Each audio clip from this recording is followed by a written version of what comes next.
What up, everybody? It's your boy Aaron coming to you with a breaking episode of First and Faithful. If you have not heard, or even if you have heard, Raheem Mostert, hero of the NFC Championship game, inventor of the surfer touchdown dance, has requested a trade from the team. His agent tweeted it out earlier today. You can see the tweet right there. Basically wanting out. I know they had been speaking this offseason about redoing the contract, giving him a raise, etc. I spoke about it in my video Monday that you can check out right there about contract negotiations. In the video, I basically said this is a situation to watch out for, and here we are. This obviously has kind of set Niners Twitter on fire. It's kind of a slow news week NFL wise, anyways. So this was all over social media, not only in Niners world, but just kind of all over in general, and everybody throwing in their 2 cents. So I just wanted to give my 2 cents on what I thought of the situation, fan reaction, etc. As I said in my video on Monday when I spoke about the situation, the key is to find that balance between giving Mostert more money, and then the balance between that and whether you think, if you're the Niners, whether you think it's more him or more the system. The Shanahan system, going back to his father, Mike Shanahan's, just kicked out, running back after running back. Terrell Davis, then, in Denver, Terrell Davis, I think it was Gary, Mike Anderson, Reuben Drones. If you remember Reuben Drones, if you're older like me, you remember every season Denver would just pump out a new 1,000-yard running back. Just, Clinton Portis was in there. Like every season, just no problem. To the point they traded Clinton Portis for Champ Bailey because they knew we'll just kick out another 1,400-yard running back. No problem. And they did it year after year. If you played fantasy back in the day, it got to that point where you just drafted whoever you thought the starting Denver running back was going to be, because they were going to rush for about 12 to 1,500 yards, 10 plus touchdowns. You could just book it. Didn't matter who it was. Reuben Jones, I don't know who that is. Doesn't matter. Mike Anderson, who cares? He's gonna be great because of the system.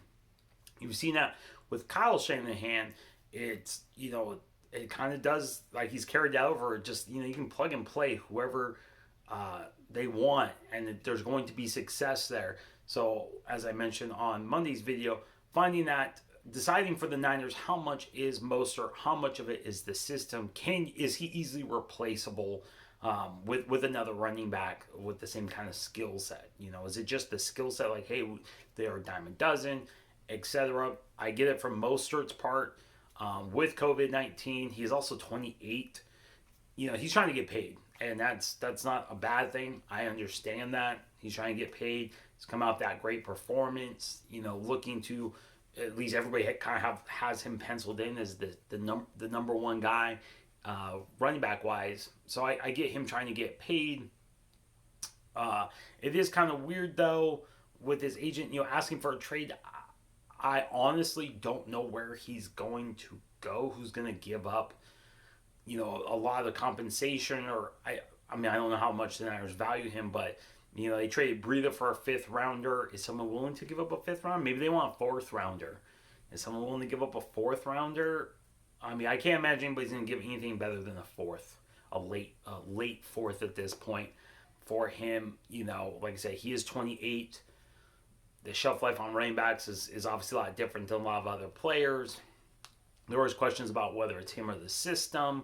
There's going to be a lot of questions. Who's going to, open the Brinks truck for Mostert as well? You're talking about a position that, due to the salary cap, the rookie salary cap, really is kind of a dime a dozen. You see a lot of teams, like, they just don't spend a lot on those top running backs unless it's a transcendent player, a Saquon Barkley, Ezekiel Elliott, something that is just a once in a lifetime kind of generational talent. Otherwise, a lot of teams just kind of throw spaghetti at the wall, right? They find 3 or 4 guys that fit their system, have the skill set that kind of fit, and they just kind of spend a 4th, a 5th, a 6th, a 7th, and then go after usually some undrafted players as well. that fit their system, see which ones work, and there you go. That's you. I mean, it just seems to be kind of how a lot of teams do it now.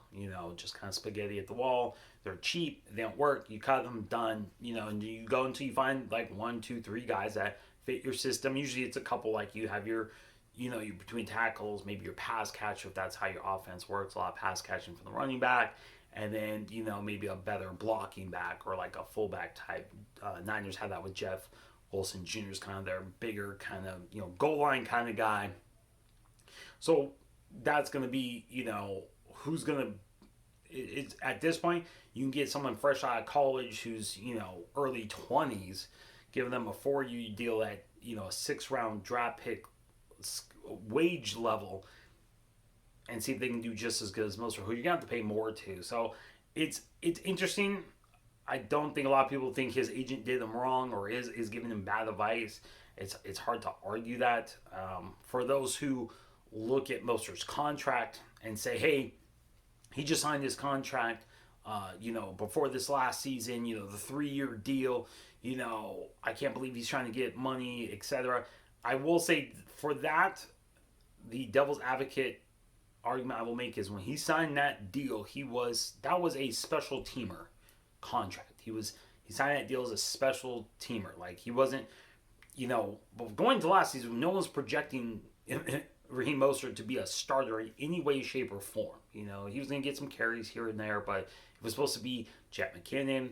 It was supposed to be Coleman and Breida. Like Mostert was, kind of way down that. His role was as a special teams ace, and that's what his contract was, as a special teams ace.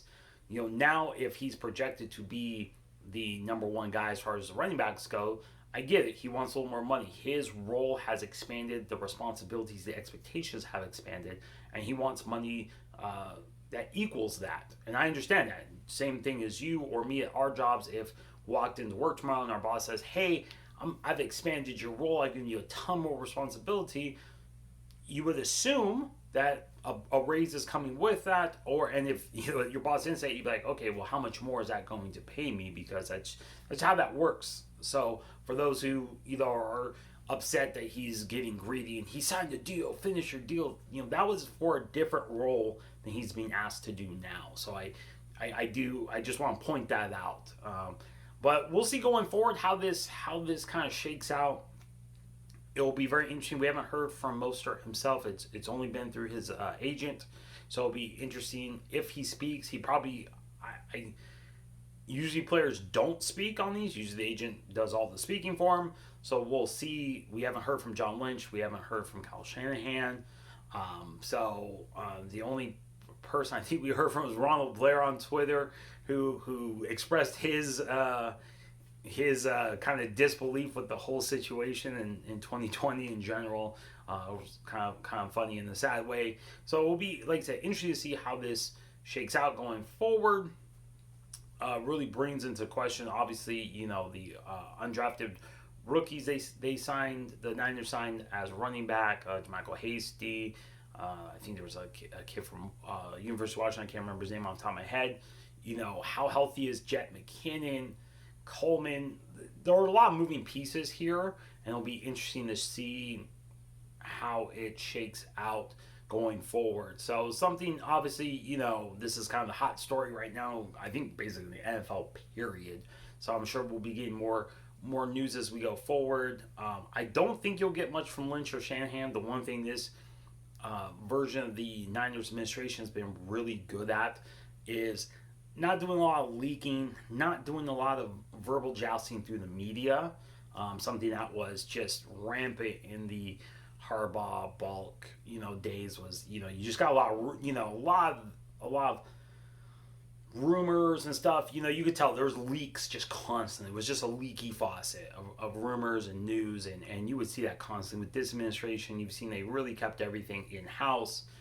They don't do their verbal jousting through the media, which as a fan kind of sucks. You don't get as much information as you would, as you did before. But also, I do like that they do keep everything in-house. They keep it professional. That is really good to see.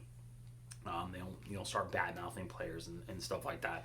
So that is good to see. I think it sends a good message. Just even in a situation, someone requests a trade, we still handle it professionally. We're not going to start bashing people in the media. So that, I think that's just a good thing to show the other players, even players that are watching from the outside, free agents, etc. That how they're being treated even in these kind of situations. So keep keep watching social media. If something breaks, a trade or a new contract or something, I'm sure I'll be dropping the video to go over the details of that as well. But in the meantime, thank you for stopping by. I'm Aaron. This is First and Faithful. Have a great one.